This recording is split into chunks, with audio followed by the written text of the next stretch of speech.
Ladies and gentlemen, welcome to the CXPA Switzerland Apero or Aperitif. Today it's only two of us, it's Michael and me. Hi Michael, how are you? Hi, Greg. I'm fine. How are you? Very well, thank you very much. Good, good. You are wearing a hat. What's written on your hat? Oh, my hat shows that I'm a founder member of the Grumpy Old Man's Club, and I'm only happy if I'm complaining. You see, Oh, that's so the perfect role in customer experience if you complain. exactly, there you go. That's right. No, thank you very much.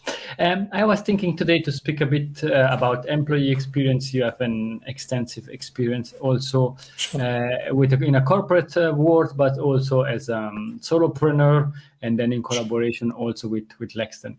Um, to kick off the discussion in a very simple way, customer first or employee first? That's a really good question.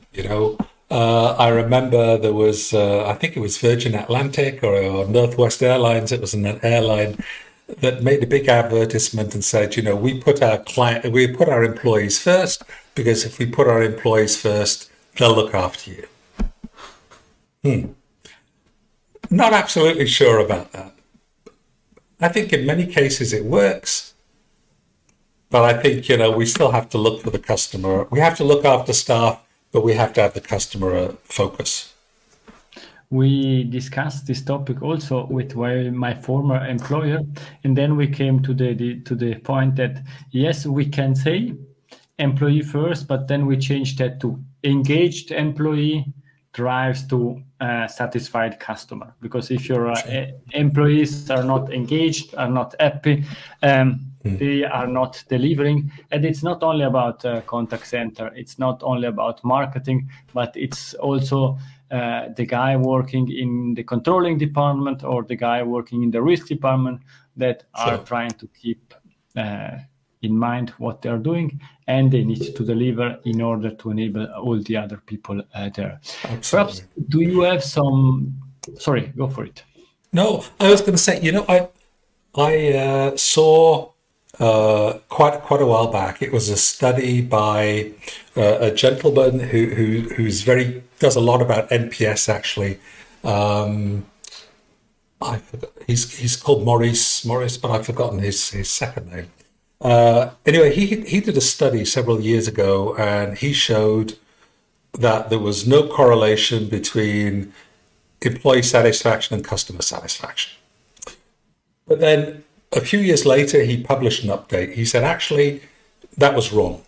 And it depended very much on the industry, right? So if you have an industry where there's a very intensive interaction between staff and customers, then employee satisfaction and employee engagement has a much bigger effect on customer satisfaction than it would in an industry where there are very few actual touch points. And I think that's probably true. I think if you're looking, let's say, at hospitality or travel, where there's a lot of contact between staff on the front line and customers, then I think it's important that the employees feel engaged, identify with their company.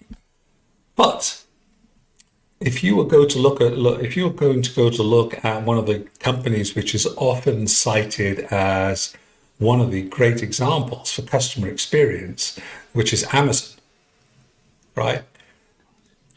If you look at employee satisfaction in the warehouse or things like that, I'm not sure you're going to see so many smiling faces, right? So, and yet people are still very happy with Amazon. The thing is, there's very, very little actual human contact between staff and customers at Amazon. And so I think that, looking at those examples, I think that, the study was actually probably correct. It depends very much on the industry. But I think, as usual, in all fields that we are discussing, the context is relevant to understand. Sure. what it really means. And now I think it's a moment to celebrate, because we have also a comment. When we are the four of us, we never receive a comment. Only the two of us can create more engagement around what we are discussing. Perhaps it's the topic, or perhaps it's the two of us that are doing this discussion in a very interesting way. Joke aside, thank you very much to Bunyamin Kankrili. Sorry if I pronounce your name not in the proper way. He's saying, take care of your employees so much so that they all put the client first. So really both groups are critical for slightly different reasons. We agree for you, and I think you summarize in a pretty good way what we were discussing. But basically, we all agree that we need satisfied, engaged, happy employees, and not only happy customer, to drive the company, to try to achieve the mission and the vision of the company. Perhaps do you have examples or techniques that you used with your teams, or that you learned in the past to enhance employee engagement? Sure. Yeah, I think, one of the things that I always did was to involve staff in decisions, right? It depends obviously on what you're doing. At the time, I was responsible or I was product owner for an important application within ABB for complaint management, but also for voice of the customer. And I had two different development teams. And I made sure that they were very aware of the feedback that we were getting from our users, so within the company. And we would always sit down and discuss what the solutions were. Right? We'd say we'd get the developers in, we'd get the business analyst in, tech lead, everybody would be in there, and we'd be saying, okay, this is the problem, what's the solution? Right? And we would discuss it. And I would say the majority of times it wasn't my idea that we ended up putting into place, right? And so people felt that what they said, their opinion was important, and it was recognized, and I think that's the really important thing. And I think it's also important to give positive feedback when it's appropriate. And that doesn't necessarily mean a bonus or anything like that, but it just means going up to somebody and saying, that was a really good job. It worked out really well. Great idea. Look how successful that was, and a pat on the back. And I think, that's important. It's important also because it means when you have criticism, it's also easier to accept, right? So if you want to say to somebody, look, not so good this time, right? Then I think that's also important. If you're happy to dish out the positives, and from time to time you also have to dish out a negative, it's easier to accept, I think. So it's important to be fair, and yeah. You mentioned some points, building up on what you said. Feedback, positive. I know it's not the right way to explain it, but negative feedback, and also my personal experience. Yes, positive feedback helps, and it's supportive and so on. But if leaders are always only sharing positive feedback, then at some point in time, people start thinking, okay, but there is for sure also topics that I should work on or something, because I'm not a machine. Also myself, I'm not a machine. There are a few things there are some things that I could improve, few things that perhaps I didn't do well. And I think that it's extremely important to find positive way to explain also what didn't go well. And there, my personal experiences with candor, with kindness, and so on. If you explain that to the others, they will get that. The first reaction is always very defensive. No, it was not me. You misunderstood, and so on. But in my view, people start getting more reflexive and reflecting on what they did, and every feedback counts and help. Did you perhaps had also such a situation in your career? Well, a situation where I got that you got, let's say, an improve feedback to improve where you can improve? Yes. Oh, absolutely. And it was very funny because, at ABB, we used to have this 360. So we used to have this opportunity given to staff every year to basically evaluate their superiors, right? Their supervisors. And yeah, I remember one year, the team, there was something that I'd been doing which they didn't like, and they told me about it. I said, okay, yeah, I understand that. I see that. Okay, I've got to change that, right? It's, justified criticism. And I think, one of the important things with the team that I was talking about before, one year I made a decision. I said, okay, this is what we're going to do based on the discussion, right? This is what we're going to do. And it turned out that was actually a very bad decision, right? It didn't work out the way that I expected. And the following year, when we were looking at it, I stood up and said, look, this was my call and I screwed up. How are we going to fix it? Right? And I think that's another thing. I think that, I think staff are generally, if a supervisor is also willing to accept responsibility for their own mistakes, then I think it also increases the credibility and the bond between the team, because they feel, okay, he realizes he or she realizes they're not perfect too. They can also make mistakes.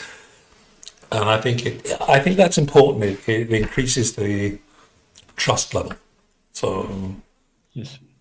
You are really right, and I think that's the next level, being able and also feeling comfortable to share positive and negative feedback.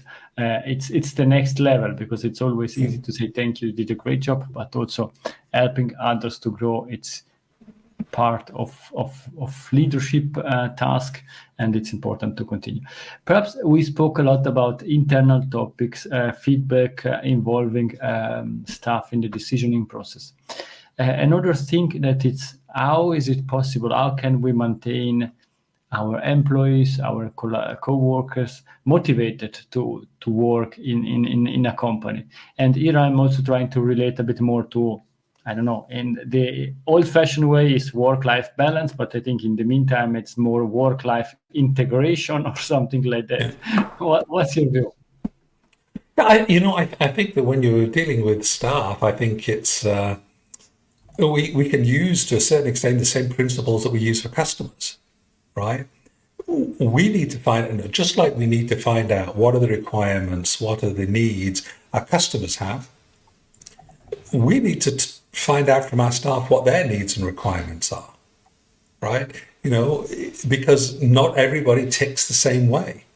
Each of us, just like our customers, each staff member has their own priorities, their own needs, right? You have, people who are single, people who are married with larger families. There's the whole range, and each of them have different priorities. So I think it's necessary to try and find out, and I don't necessarily mean, we all want more money. Of course, who doesn't want more money, right? It always helps. But I'm talking about things that are, let's say, talk about the Maslow pyramid, right? Something like that. More about, what are the important things for me? And I found, in my experience, many companies are reluctant to do that research because I've heard several times, yes, but if we do that, then we will raise expectations. Our staff will actually expect us to do something. Yeah, okay. Well, I think that's probably right. Yes, if you ask, what is it that you really need? What are your priorities? And they tell you, then yes, of course, you probably be expected to do something about it. Just like in customer experience, you go out and ask your customers. You do the voice of customer survey, however it is. You get feedback. Yes, you're expected to do something about it. You're not expected to ignore it. Right. So I think some companies still need to jump over their shadow, as we say in German, right? And figure out that yes, okay, if you ask your staff, what are their priorities, then you might have to rejig your strategy when it comes to staff. And what you're saying, asking the employees, trying to understand them. There is a lot of discussion in companies, and we know that perhaps, I don't know, 5 years ago, 10 years ago, there was this staff survey every third year. And it was a big survey with 80 questions and so on. And perhaps also sharing my personal experience in the hospital where I'm working, we did that every third year, asking 80 questions. I want to be honest, the management got the results 3 months later, and then until we discussed everything was 6 months later, and everything changed in the meantime. And we moved to a very simple way to ask feedback on a quarter basis, or in some department every 6 months. And I know that you are aware of, but also for the audience, it's not about which metrics you're measuring, but we ask only two questions. One is qualitative and one is quantitative. We decided to go for the NPS. It can be employees, you're now satisfied, are you with this and that? But what we find out is asking this question regularly, first of all, give the opportunity to the employees to get rid of stuff that they want to say and they cannot say, because it's anonymous feedback if they want to give that in an anonymous way. And by leveraging whatever tool is available to evaluate these qualitative feedbacks, all the open text answer, you can find out quite a lot. And that was really interesting, because then you start learning and understanding, yes, there are always the same people complaining about salary. Everybody want to get a bit more for the same job. It's clear, but it's a bit difficult from a company point of view. But for example, for us, what we found out in the team I'm working, it was the topic around feedback.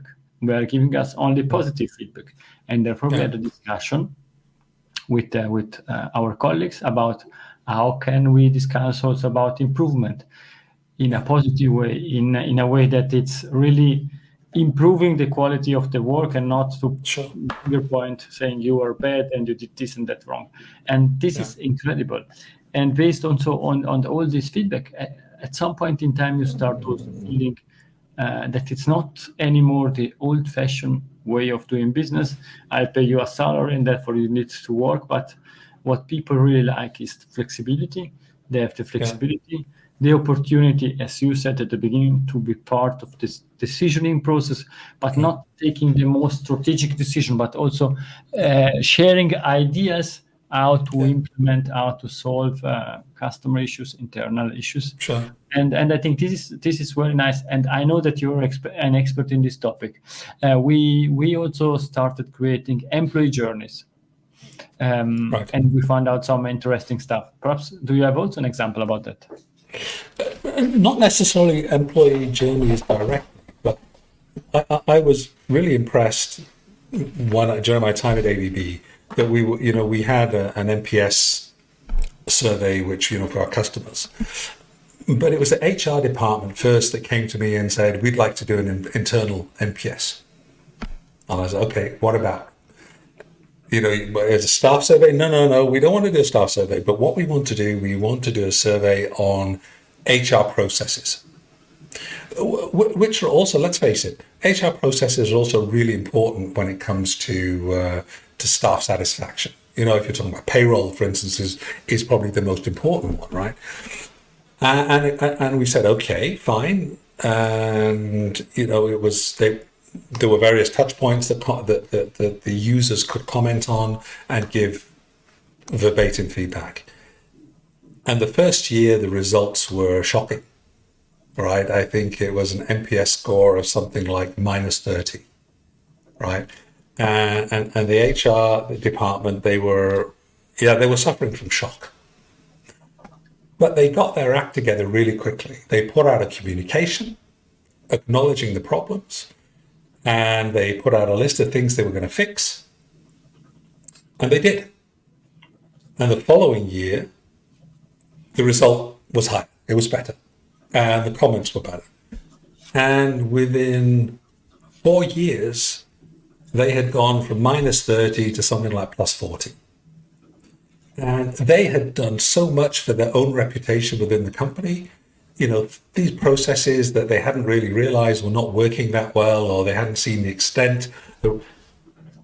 They really got their act together in fixing these. And the staff and the management acknowledged this. They said, no, these things are now really working. And I think it was a really a best practice, a textbook example of how to manage these kind of feedback methods. So it wasn't directly the employee journey, but it was probably a lot of it.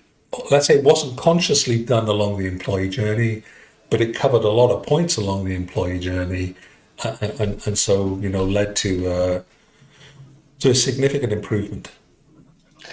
But also in this case, I use the word employee journey, but at the end it's exactly the same, and it doesn't need to be depicted on a wall. And this is the journey, but it's based on the needs of the employees. They started improving in different places, and what I really think it's key. It's also this opportunity to measure the progress. Are we getting better and better? Absolutely. If you allow me, one example, we did that with the journey. It's a bit a special journey because it's in the recruiting process, and it was interesting because we started building up a team, and then we were really hands-on, and we said, okay, let's start. For example, we do one interview with the line manager, and we do an exchange with the team. And then we said, but for the person that comes to the interview, it could be interesting to speak also with another line manager and to speak with the department head. And then at the end were 4 meetings. And then we did some surveys after the process. And independently, if we hired the person or not, they said the process seems too complex or the entry level is too high because we have 4 interviews. And we said, no, from our point of view, the interviews are always 2, and you have additional opportunity to discuss with the team and to understand better the team and to get coffee with the team. And they said, from our point of view as job seekers, are 4 interviews because we need to prepare. The level of emotion is very high and so on, and therefore we changed the process again back to only 2 interviews, but with the opportunity to meet more people during the same meeting. And this was really, really, really interesting to get this learning. And one second learning that I think can be also relevant for the audience is nowadays, if you publish one open position, you get hundreds of CVs. And then sometimes machine are going through these CVs, sometimes it's the HR department going through. And then as a line manager, you get, 10, 15 CVs. And you don't have the time to interview all these people. And therefore you need to select. And what we found out was that the people that were declined were informed promptly. Because you have a list of 10, you say this I want to see this and that, and the other 7 you can cancel them, and they were informed quite quickly. But the time that we had between getting all this list and then approaching for the first time the 3 candidates that were selected was more than 1 week, and these candidates were all thinking, they don't want me, because if they would like to have a discussion with me, maximum 3 days. And therefore, based on the tip that we got from the candidates, we decided to reduce this process. And before declining all others, focusing, okay, these are the 3 that I want to see, let's call them and fix the meetings, because they wanted to be involved in the process and understand the timeline. And these were 2 interesting, very simple to implement feedbacks that we got among others that helped us.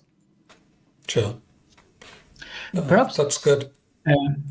We spoke about our personal experiences, but I know that you are reading a lot, that you are giving courses. It means you are also with companies. Do you have some real world example case studies or insights that you want to share, you can share that. You say, oh, I saw or I read about this company, they are doing this and that in the employee engagement space, and it totally makes sense. Look, I think one of the cases that we've seen, one of the things that we've seen a lot recently, and it's not just one company, it's been several, but this doesn't necessarily do anything for the reputation of a company, and that is when you get there. And of course nowadays with social media, people very often they take these things, right? They make a film about it, or when you get 20 people invited to a Zoom call to be told that they've been fired, right, and things like that. This is just not the way to do things, right? I mean, and if a company gets put on social media because this is how they treat their staff, good luck with trying to find good candidates. I mean, there are a lot of people out there looking for a job, so I'm sure that they would probably be able to find somebody, right? As you said, you post an open position now, you get hundreds of applications, right? But the really good people, are they going to apply to a company that has a reputation for treating staff like that? I seriously have my doubts, right? And I think this is one of the things where maybe some companies take a very short term approach by saying, I don't need these people. It doesn't really matter how I treat them because I'm never going to see them again, right? And yes, you might not, but on the other hand, you just need someone to record this, put it out on social media, and then it goes viral, and you have your proverbial, as they call it, shitstorm, right? So that's how it goes. So I think nowadays, because communication, with social media is so much easier than it was 20, 30 years ago, right? And these kind of incidents get a global airing very quickly. Companies really need to think about how they treat their staff and to maintain, I would say, a basic level of human decency. Because I think that's what it amounts to. It's a very basic level of human decency. And that I think some companies still need to learn. As usual. In the meantime, thank you, Luis Rodrigo, for your feedback. I really appreciate that you find time to step by also here, even if you are running the customer experience war games, and we know that you are extremely busy ensuring that everything's work properly. We all support the customer experience war game. It's great what you're doing, and it's a big opportunity for all of us supporting this outstanding game. Means teams are working on challenges to support charities and NGOs, creating concepts that these companies, these charities, NGOs can then leverage to improve their what they are doing. Yeah, absolutely. Michael, we are coming to an end, but perhaps still a few practical tips, ideas, hints that companies can implement quite quickly in companies without having big investment from a monetary point of view or from a technical point of view. What are the top 3 from your point of view? I would say, first of all, don't be afraid to talk to your staff, and get over yourself, get over the idea that the only thing staff are going to say is we want more money. That's not always the way it works. Find out really what their aspirations are and see what you can do to do that. I would say, secondly, treat your staff with decency, right? Treat them like you would want to be treated yourself. With politeness, courtesy, and some empathy, right? I think that's important. And finally, give your staff an environment that they can be proud of, right? I think and identify with. And again, this comes back to asking staff, what's important to them. But I think there are companies there that really do a good job in that respect. And it doesn't always cost a lot of money. Sometimes it just takes thought and how to do it. Thinking outside the box a little bit and talking to your staff. So I think those are really, from my perspective, 3 most important things that one could do. Quick wins. Thank you very much, Michael. We are coming to an end of this discussion. As usual, it was great to have you on. Thank you very much, Michael, for your time. Thank you, Greg. We Most hope that enjoyable. the audience enjoyed this discussion. A short reminder for the people living in Zurich, the 25th of June, we are going to have a meeting together, an event together with Colnet, and we will be in Zurich, where you can find the invitation link in our 6PA Switzerland post tagline. You will find us all the information there. It will be an outstanding event, having Federico Cesconi also speaking with us. Thank you very much, and bye-bye. Bye-bye. If you enjoyed this episode, please share the word of mouth, subscribe it, share it. Until the next episode, please don't forget, we are not in a B2B or B2C business, we are in a human-to-human environment. Thank you!